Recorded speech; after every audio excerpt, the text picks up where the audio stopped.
israélienne. Un mot peut-être d'abord, Frédéric, de la démarche de l'État hébreu dont on vient de parler, ceux qui choisissent aujourd'hui de montrer toutes les images de l'horreur sans filtre. Est-ce qu'il y a, côté israélien, l'idée dans les précédents conflits de même nature que les victimes israéliennes suscitent moins de compassion ? Alors, d'abord, il faut expliquer aux auditeurs de France Info qu'en Israël, les images qu'on voit passer à la télévision ou sur les réseaux sociaux, même officiels, sont beaucoup plus crues, beaucoup plus violentes que ce qu'on voit en France. On ne floute pas forcément les victimes, on ne floute pas forcément les visages.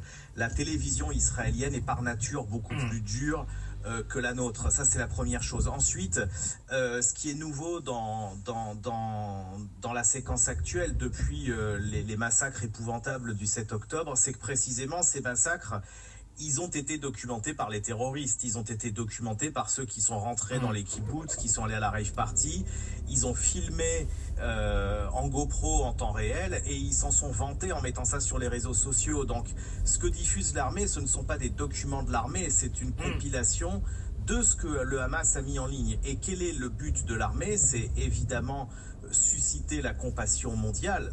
D'abord, il y a une compassion, légitime après ce qui s'est passé, qui est vraiment terrible. Mais l'armée sait que effectivement, des images de Gaza vont à leur tour inonder les réseaux sociaux et les télévisions. Et donc, elle a besoin, cette armée, de légitimer l'intervention militaire qu'elle a lancée. Jean-David Ishaï, si vous choisissez, vous, en France, avec ce collectif, de placarder les photos des otages, c'est parce que vous trouvez qu'il n'y a justement pas assez d'attention portée envers eux ? Alors effectivement, on trouve qu'il n'y a pas assez d'attention portée envers eux, mais au-delà de la compassion qui vient d'être exprimée par Frédéric Mettezo, et effectivement qui est un des objectifs de la diffusion de ces vidéos, je pense qu'il y a aussi un objectif de lutter contre le négationnisme qui a lieu déjà actuellement en direct de gens qui ne croient pas, qui pensent fausses les informations qui parviennent d'Israël, et qui donc ne croient pas qu'il y a des centaines de victimes, des milliers de victimes, on est à 1400 aujourd'hui, ne croient pas qu'il y a des otages. Et donc je pense que la diffusion à la fois effectivement des vidéos par l'armée israélienne, mais aussi des noms, des visages, des histoires des otages qui sont retenus par le Hamas, permet aussi de faire connaître au monde la situation telle qu'elle est. Au monde en général, excusez-moi, au monde en général, et en France en particulier, pour vous, il y a ce besoin-là ? Oui, donc c'est un mouvement mondial de diffusion de ces affiches avec les noms, les visages de ces otages, mais également effectivement en France où on l'a vu, des personnes ne croient pas à ce qui s'est passé. On l'a vu encore à la manifestation qui a eu lieu hier, des gens avec des panneaux indiquant qu'il y avait des faux bébés qui avaient été tués. Donc je pense que ça participe à l'information du grand public de la diffusion de ces photos. Des victimes civiles qu'il y a dans le sud d'Israël, il y en a également en ce moment côté palestinien dans la bande de Gaza sans avoir toujours de visage. On poursuit la conversation après le fil info à 13h40 et Claire Checaglini. Un peu partout dans le monde, mais en France aussi, les images des otages du Hamas, et avec Frédéric Mettezo, notre confrère de la rédaction internationale de Radio France, longtemps correspondant à Jérusalem, pour évoquer le poids des images, l'importance des visages dans ce conflit. Un témoignage peut-être d'abord avant de poursuivre notre conversation. C'est un homme qui s'appelle Iliad, il a 36 ans, il est documentariste, il a 3 petites filles, il vit dans la bande de Gaza, il est retranché chez lui depuis le 7 octobre. Voici ce qu'il dit à Benjamin Elie. Est-ce qu'on va mourir de faim? Est-ce qu'on va mourir de frappe israélienne? Moi, personnellement, depuis le début de cette guerre israélienne, depuis le 7 octobre, j'ai perdu 60 personnes de ma famille. Donc, malheureusement, on est compté comme des chiffres pour le monde entier. Nous sommes humains, nous sommes comme vous. On cherche vraiment de vivre en paix et en sécurité. De nous tous, on demande vraiment le cessez-le-feu, une trêve même pour sauver le reste des âmes des habitants de Gaza.